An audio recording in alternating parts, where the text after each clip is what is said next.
Oi pessoal, nós estamos aqui com mais um conteúdo especial do diagnóstico jurídico para você, advogado, que precisa encontrar aí soluções para o dia a dia da sua profissão. Hoje nós vamos falar sobre um instrumento de prova que está previsto no Código de Processo Civil de 2015 e que tem se mostrado, pessoal, extremamente interessante para a prova de certas situações fáticas que muitas vezes não podem ser provadas pelos meios tradicionais de prova que são previstos na legislação processual. Eu estou falando da ata notarial.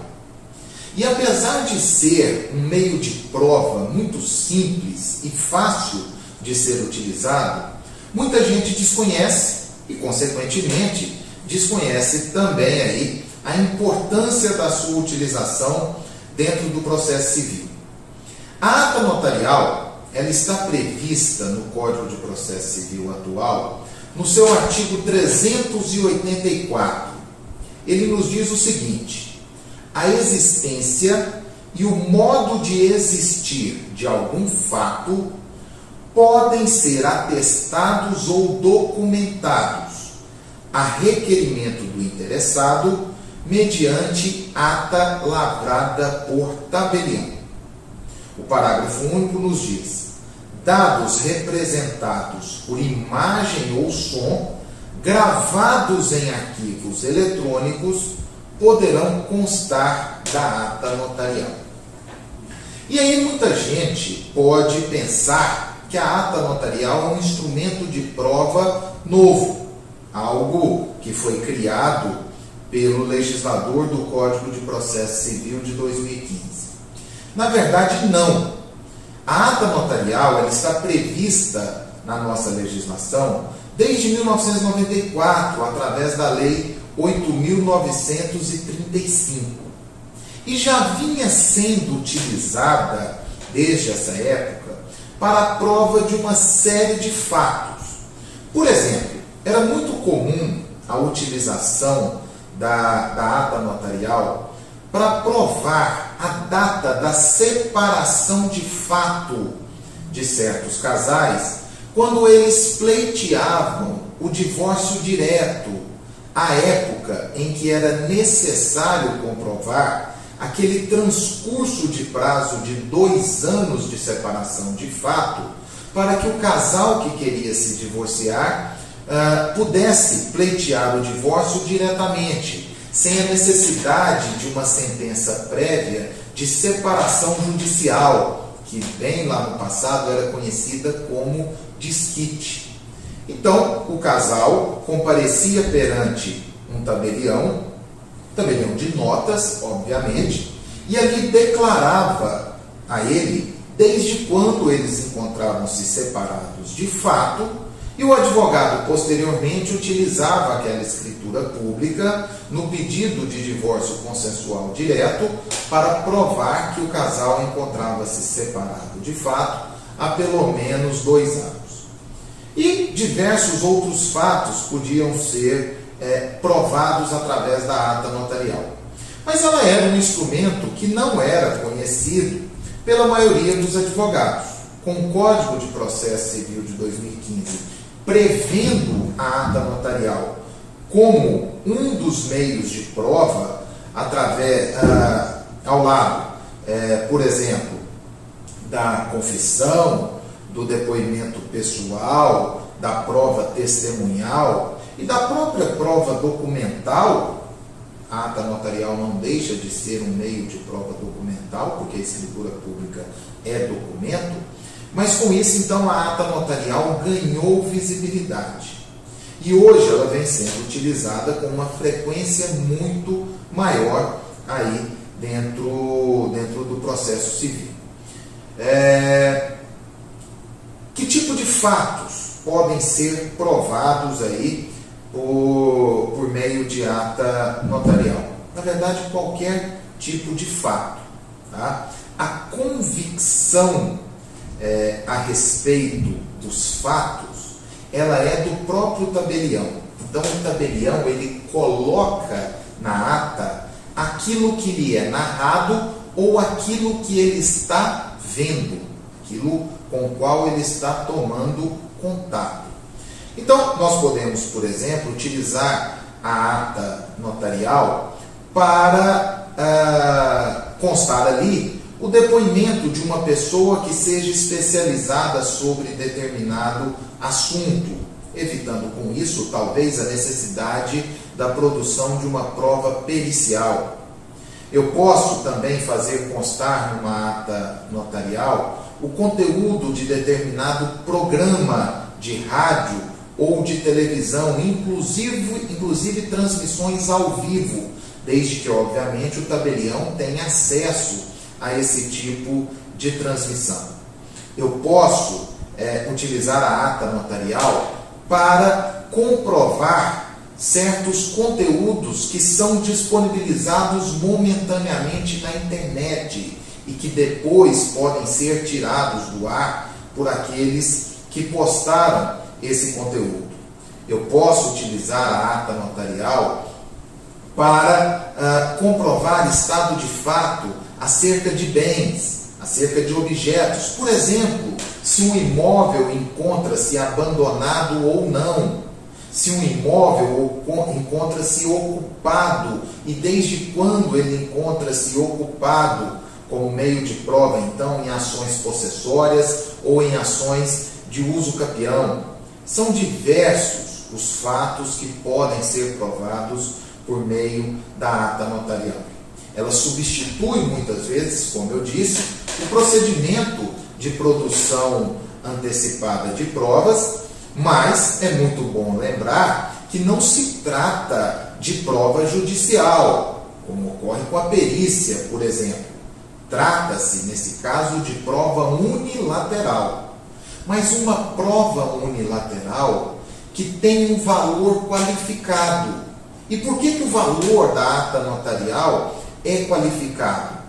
Ele é qualificado, pessoal, porque o tabelião, que é quem declara ali na ata o fato que lhe está sendo narrado ou com o qual ele está tendo contato, o tabelião possui fé pública. Então, aquela declaração constante na ata, ela goza de uma presunção muito robusta de veracidade. Então, se eu vou comparar a ata notarial, por exemplo, com uma fotografia, com uma declaração unilateral de vontade, documentos particulares também que podem ser trazidos aos autos, obviamente a ata notarial, pela fé pública do tabelião, ela possui uma robustez jurídica muito maior. Ela possui, então, uma capacidade de convicção do julgador muito maior.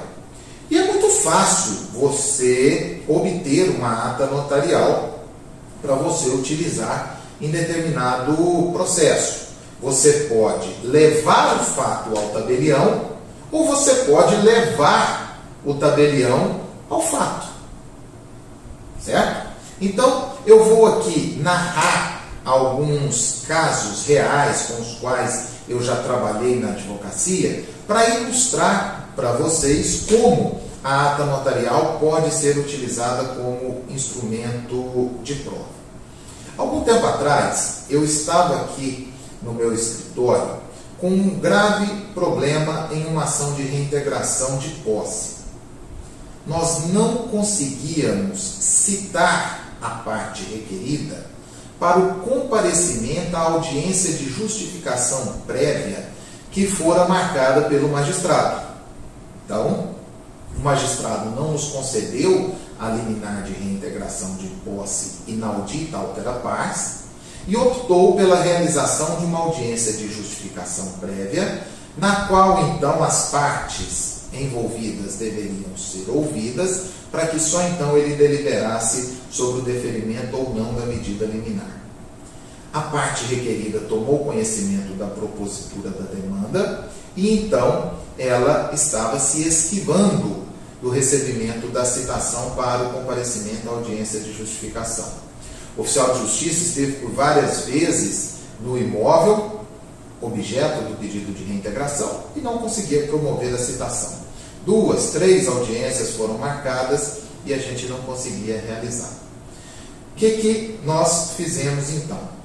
As testemunhas que deveriam ser ouvidas então na audiência de justificação, elas foram levadas perante um tabelião e ali declararam que o imóvel havia sido cedido pela autora à ré por um prazo determinado e que depois a ré não desocupou o imóvel, né? Então, houve ali uma situação em que a posse que era justa tornou-se então uma posse injusta, justificando então o pedido de reintegração de posse. E aí então nós pegamos aquela ata notarial que foi lavrada pelo tabelião, constando o depoimento daquelas testemunhas, né? Então o que deveria ter sido dito em juízo foi dito ao tabelião, juntamos ao processo e reiteramos o pedido de concessão da medida liminar inaudita altera pars. O juiz, então, agora, diante da prova produzida, da prova robusta que fora produzida, ele se convenceu, então, da necessidade de deferimento da medida liminar de reintegração de posse. Ele, então, revogou a decisão na qual ele determinava a realização de audiência de justificação prévia e deferiu o pedido de urgência possessória. Com isso, então, a medida foi cumprida e nós conseguimos, então, reaver a posse do bem da nossa constituinte. Então, foi um fato em que a ata notarial ela teve um valor enorme dentro daquele processo, porque de outra forma nós ficaríamos ali sem sair do lugar, sem conseguir realizar a audiência de justificação prévia, sem conseguir a liminar. A ata notarial, nesse caso, substituiu o depoimento que aquelas mesmas testemunhas dariam em juízo na audiência de justificação. Um outro caso que nós tivemos dizia respeito ao abandono de um imóvel. Então, tratava-se de um imóvel locado, no qual o inquilino havia abandonado o imóvel antes do fim da locação. Nós precisávamos reaver o bem também, era também, então, uma ação de reintegração de posse, mas, nesse caso, nós não conseguíamos, por óbvio, comprovar que o imóvel estava abandonado porque não conseguíamos entrar no imóvel, apesar do proprietário ter meios de acesso ao imóvel. Ele tinha um contrato de locação ainda vigente que o impedia de entrar unilateralmente no seu próprio bem. Nesse caso, então, nós levamos o tabelião até o imóvel, tratava-se de um apartamento localizado em um edifício de classe média alta, aqui de Goiânia, e então o tabelião declarou que o imóvel encontrava-se trancado. Nós o levamos lá por 3 vezes, encontrava-se trancado, que por várias vezes tocou-se a campainha e ninguém compareceu. Ele também colheu o depoimento de alguns vizinhos que diziam que o imóvel estava abandonado há bastante tempo. E nesse caso, então, nós obtivemos a ordem judicial para que pudéssemos entrar no imóvel, ainda que vigente o contrato de locação. E uma terceira situação, na qual nós utilizamos a ata notarial, ela dizia respeito a uma demanda na qual se discutem questões relativas a direitos autorais, e nós precisávamos, então, definir a data do lançamento do DVD de um cantor na plataforma do YouTube. Então havia ali uma discussão entre as partes sobre quando o DVD havia sido lançado no YouTube. A parte autora dizia que havia sido em determinada data e nós alegávamos que a data era anterior. E era muito importante provar essa data anterior, Porque uma vez caracterizado este lançamento em data anterior, o direito do autor teria sofrido decadência e o nosso constituinte, que era o requerido nesse caso, então, sairia vitorioso da demanda em razão da caracterização da decadência do direito do autor. Então, nesse caso, nós comparecemos até um tabelionato de notas, o tabelião acessou o YouTube, o canal do YouTube daquele cantor, ali ele então declarou que a data de lançamento do DVD havia sido anterior àquela que o autor alegava na petição inicial, e nós utilizamos isso como meio de prova da decadência do direito do requerente no processo. Então, pessoal, vocês veem que a ata notarial é um instrumento muito importante, né? Muito seguro e muito fácil de ser produzido, substituindo então o procedimento muitas vezes moroso da produção antecipada de provas, e pode ser utilizado aí para a prova de praticamente todo e qualquer fato com o qual o tabelião possa ter contato.